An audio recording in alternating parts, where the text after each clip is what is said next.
จะเกิดอะไรเลย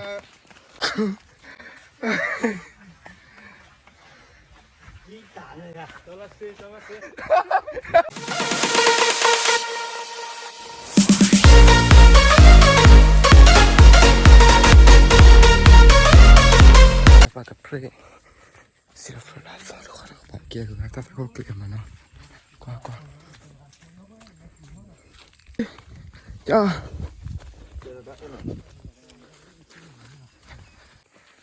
ฮักเกลัลเอเมื่อกี้เราก็ถือเรามาแล้วแล้วก็รู้กันเนาะรู้กันนะเกี่ยวตายเว้ย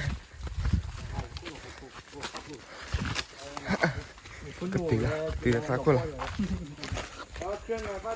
แล้วพอมันเราบุกไปเก็ตอัดเลย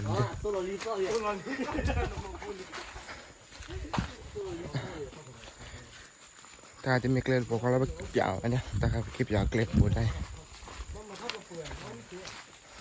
แล้วจีเราไม่ยาวเลย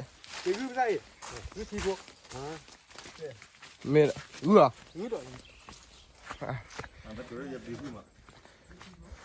บอกพ่อดิเว้ยจะซื้อมาก็ซื้อทหารเลยซื้อก็ซื้อทหารจ้าตัวขึ้นหนักกันก็ตีอันนี้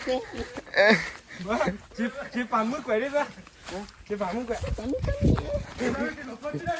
ไปชี้กวาดได้ละชี้กวาดได้ละมั้งไปชี้ว่าเหม็นยาแล้วจีบกันดูลูกอ๋อแต่คู่เราเหรอเกี่ยคู่เราใช่ผมไม่จี้เลยบอกเธอหล่อเลยกลายเลยลูกคนต้องไปมาเลยไงยังไงคนว่าก็มันมาเลยไงยังไงรู้ว่าอะไรอ่ะจัดพิษเล็กแกเลยเนี่ยพอมีก็กดเดิมมา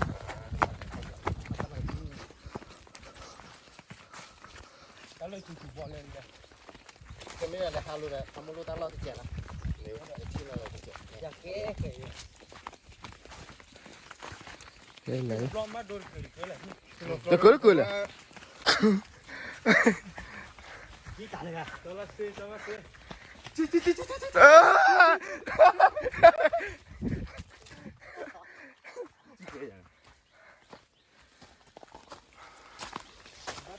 ว่าเกลือบ่เลยเราจุดได้บ้านเลย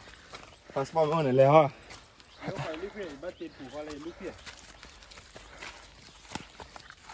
ก็เลยกดบริการผมเลยทอดหาเลือดด้วยเปล่าไว้จะนี่เนาะก็เลยทอดเลยหาลูกไปดมรอดูทั้งก่อนกันแต่กันเลยดูทั้งก่อนชนนะเนี่ยจอเลยเป็นไงโอเคแค่ไปแค่หาแล้วพอมารู้ผูกเลยหน่อยเอาลูกแค่ไปเกี่ยวเลยว่าจะเกี่ยวอะไรเดี๋ยวต้องคอยอ่ะแค่ไปเกี่ยวเลย